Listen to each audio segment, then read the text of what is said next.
So hey guys, welcome back to my to videos. तो इस video में दोस्तों डिस्कस करने वाले हैं यहाँ पर बाजार को, क्योंकि आज के दिन की बात करें तो बाजार में काफ़ी नेक्स्ट लेवल वाली परफॉर्मेंस देखने को मिली। अगर हम बात करें निफ्टी की तो 1.2% के आसपास की तेज़ी हमें देखने को मिल रही है, और वही अगर हम बात करें पॉइंट वाइज तो 300 पॉइंट से भी ज़्यादा की तेज़ी हमें निफ्टी में विटनेस करने को मिल रहा है। अब ये तेज़ी के पीछे का प्रॉपर रीज़न क्या है उसके बारे में हम लोग इस वीडियो में बात करेंगे। तो वीडियो काफ़ी इंटरेस्टिंग रहने वाला है, वीडियो को कंप्लीट वॉच करना।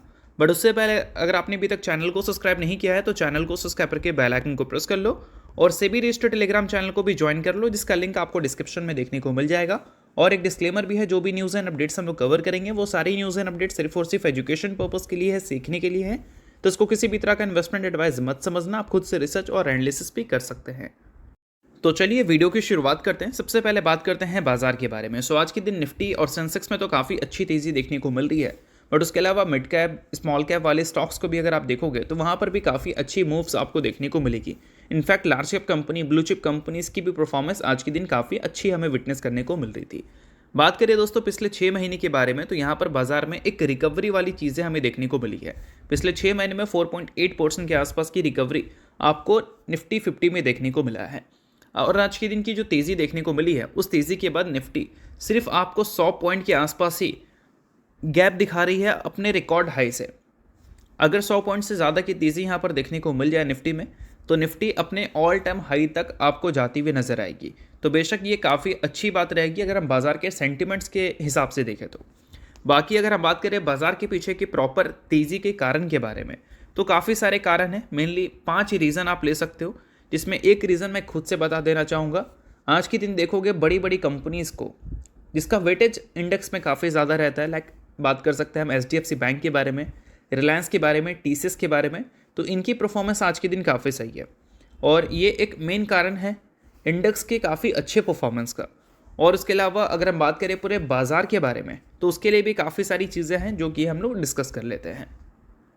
अब दोस्तों वीडियो में आगे बढ़ने से पहले बात कर लेते हैं सेबी रजिस्टर्ड टेलीग्राम चैनल के बारे में, जिसको चाहो तो आप ज्वाइन कर सकते हो। अब ज्वाइन करने का सबसे बड़ा बेनिफिट क्या है वो मैं आपको समझा देता हूँ। देखो, मार्केट से रिलेटेड जो इंपॉर्टेंट एनालिसिस होते हैं वो आपको यहाँ पर देखने को मिलता है, वो भी बिल्कुल फ्री ऑफ कॉस्ट। उसके अलावा काफ़ी सारी कंपनी के चार्ट्स आपको देखने को मिलते हैं रेगुलर बेसिस पे, जो कि यूट्यूब पे तो अब आपको देखने को मिलेगा नहीं। तो वो सारी चीज़ें आपको टेलीग्राम में ही अपडेटेड देखने को मिल जाती हैं। और इसके अलावा दोस्तों सेबी रजिस्टर्ड टेलीग्राम चैनल है, तो यहाँ पर आपको काफ़ी सारे कॉल्स वगैरह भी देखने को मिलते हैं, जिसका भी बेनिफिट आप ले सकते हैं।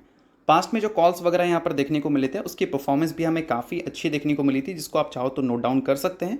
और साथ में दोस्तों यहाँ पर लाइव आकर जो भी आपके डाउट्स इंक्वायरीज हैं वो भी क्लियर किया जाता है। तो लिंक इसका आपको डिस्क्रिप्शन में देखने को मिल जाएगा, लिंक के थ्रू जाकर आप सेबी रजिस्टर्ड टेलीग्राम चैनल को ज्वाइन कर लेना। दोस्तों इसमें सबसे पहली बात आपको देखने को मिलती है शॉर्ट कवरिंग का, यानी कि बोल सकते हैं रिसेंट में जो बाजार में वन साइडेड डिक्लाइन हमें देखने को मिला था, उस डिक्लाइन के बाद आज बाजार ने विटनेस किया है शॉर्ट कवरिंग।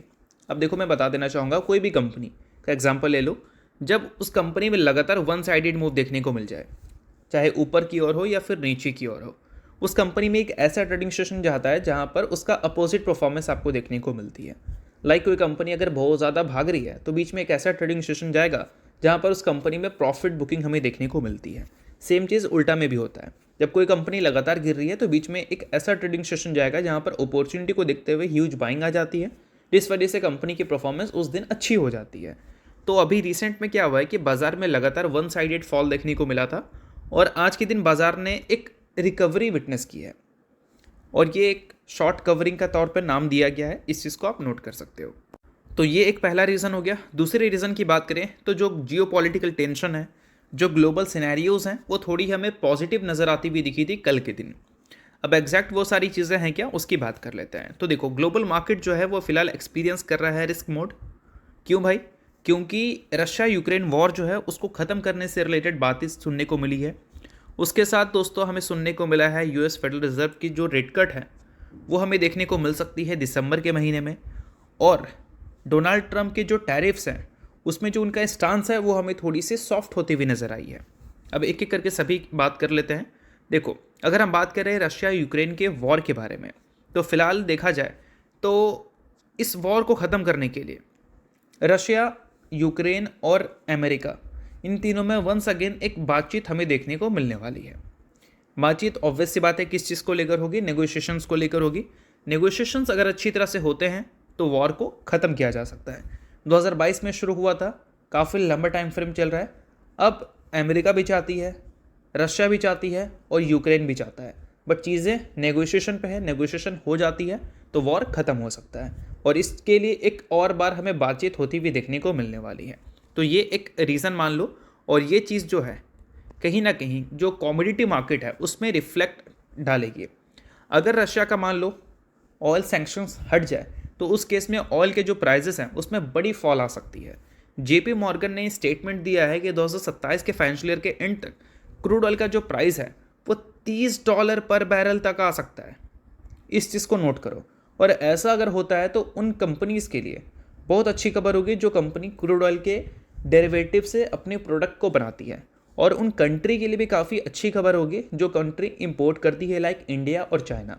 इंडिया की बात करें तो हमारा जो क्रूड ऑयल का नीड है उसका 85% तो हम इंपोर्ट करते हैं, और क्रूड ऑयल का प्राइस अगर $30 पर बैरल पे आ जाए अगले फाइनेंशियल ईयर के एंड तक, यानी कि 1 साल बाद यहाँ से, तो उस केस में हमारे देश के लिए काफ़ी अच्छी खबर होगी।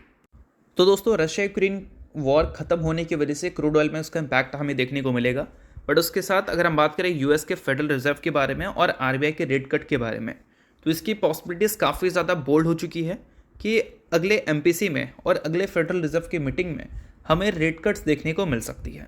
अब यहाँ पर आरबीआई के भी रेट कट्स देखने को मिल सकते हैं। लास्ट टाइम अनचेंज देखने को मिले थे, इस बार कट हो सकते हैं। अगर हम बात करें यूएस के फेडरल रिजर्व के बारे में, अगले महीने उनका भी मीटिंग रहने वाला है। पहले हमें सुनने को मिला था 50-50% पॉसिबिलिटी है, रेट कट हो सकती है, नहीं भी हो सकती है।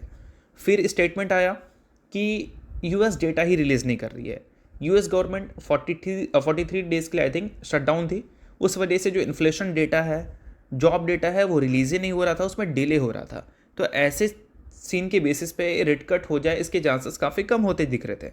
बट अब यहाँ पर एक्सपेक्टेशन काफ़ी ज़्यादा स्ट्रांग हो चुकी है कि अगले एमपीसी में रेट कट्स होगा और यूएस के फेडरल रिजर्व भी रेट कट करती हुई नजर आएगी, और इस वजह से यूएस के बैंक्स, यूएस की कंपनीज काफ़ी खुश है, और हमारी जो टेक कंपनी है वो उनके लिए काम करती है, तो ऑब्वियस सी बात है हमारी कंपनी भी उससे खुश है। तो ये एक मेन रीज़न बोल सकते हैं जिससे हमारी बाज़ार और यूएस का बाज़ार आपको अच्छा परफॉर्म करता हुआ दिखा है। उसके अलावा दोस्तों, अगर हम बात करें एफआईएस के फैक्टर के बारे में, तो लास्ट ट्रेडिंग सेशन एफआईएस ने 785 करोड़ के आसपास की बिकवाली की थी मार्केट से, और हो सकता है कि आगे चलकर एफआईएस की बिकवाली के नंबर्स कम भी हो और बढ़ भी जाए। ऐसा इसलिए क्योंकि अगर हम बात करें क्रूड ऑयल के बारे में, तो वो एक मेजर कारण बन सकता है एफआईएस के वापसी का, और रुपीस का क्रैश होना एक मेजर कारण बन सकता है एफआईएस के इंडियन मार्केट से भागने का। तो इस चीज़ को समझो। अगर ये चीज़ होती है, लाइक क्रूड ऑयल का प्राइस $30 पर बैरल पे आता है, तो ऑब्वियस सी बात है कि इंडियन कंपनीज मोटा पैसा बनाने वाली हैं, और इससे क्या है कि देश की इकनॉमी में काफ़ी अच्छी डेवलपमेंट हमें देखने को मिलेगी। तो इस वजह से एफआईएस इंडिया में पैसा लगा सकते हैं, सिंपल सी बात है। और वही अगर हम रुपीज़ की बात करें, डॉलर की बात करें, तो rupees day by day dollar के कंपैरिजन में वीक होता हुआ दिख रहा है, और एफआईएस पहले डॉलर लेकर आती है, रुपीज़ में कन्वर्ट कराती है, इन्वेस्ट करती है, जो पैसा कमाती है फिर उसको डॉलर में कन्वर्ट कराकर अपने पॉकेट में रखती है। और यहाँ पर डॉलर जो लगातार मजबूत हो रहा है, रुपीज़ लगातार डिप्रिशिएट हो रहा है, इस वजह से उनके जो रिटर्न्स हैं वो कम होते हुए दिखे हैं। अगर ₹1 का भी चेंजेस हमें देखने को मिल जाए तो उनके रिटर्न आपको 3-4% से मूव होते हुए देखने को मिल जाते हैं। कैपिटल गेन टैक्स तो अलग है, बट उसके अलावा जो करेंसी डिफरेंस का गैप है, वो गैप की वजह से एफआईएस इंडियन मार्केट से थोड़ी सी दूरी बनाकर रखी हुई है। अगर यही करेंसी स्ट्रॉन्ग थोड़ा रहता है तो एफआईएस इतना ज़्यादा बिकवाली में भी करती हुई नज़र नहीं आती जितना हमें रिसेंट टाइम्स में देखने को मिला है। तो यही सारे कुछ की रीजंस हैं दोस्तों, इस वजह से बाजार आज के दिन वैसा परफॉर्मेंस करता हुआ दिखा है जैसा किसी ने एक्सपेक्टेशन नहीं रखा होगा, यानी कि काफ़ी ज़बरदस्त। बाकी देखते हैं कि ये सारी चीज़ें कितनी दिन रहती हैं। बाज़ार तो ऑल टाइम हाई के आसपास है, बट वैसा बोल सकते हैं मज़ा नहीं आ रहा है जैसे बाज़ार में हमें पहले देखने को मिलता था, क्योंकि इंडेक्स की परफॉर्मेंस और स्टॉक्स की परफॉर्मेंस में काफ़ी अंतर अभी दिख रही है। इंडेक्स तो अच्छा परफॉर्म कर रहा है, स्टॉक्स उतना अच्छा परफॉर्म नहीं कर रहा है। इसी वजह से ऐसा फोमो क्रिएट नहीं हुआ है बाज़ार ऑल टाइम हाई होने के बावजूद भी। बट देखते हैं कि ये फोमो कब क्रिएट होगा, और जब भी क्रिएट होगा तो वहाँ पर एनालिसिस ज़्यादा इंपॉर्टेंट है, एनालिसिस करना, ना कि फोमो के तरफ जाकर अपने लॉस करवा लेना। तो इन सारी चीज़ों को समझना सीखना काफ़ी इंपॉर्टेंट आपके लिए रहेगा अगर आप बिगिनर हैं तो चलिए, ये सारी चीज़ें सिर्फ एजुकेशन पर्पज़ की थी, तो एजुकेशन पर्पज़ की तरह लेना, किसी भी तरह का रिकमेंडेशन ये नहीं है। तो होप करता हूँ वीडियो आपको अच्छा लगा होगा। लाइक कीजिए, पहली बार सब्सक्राइब कीजिए। वीडियो के लिए बहुत बहुत शुक्रिया।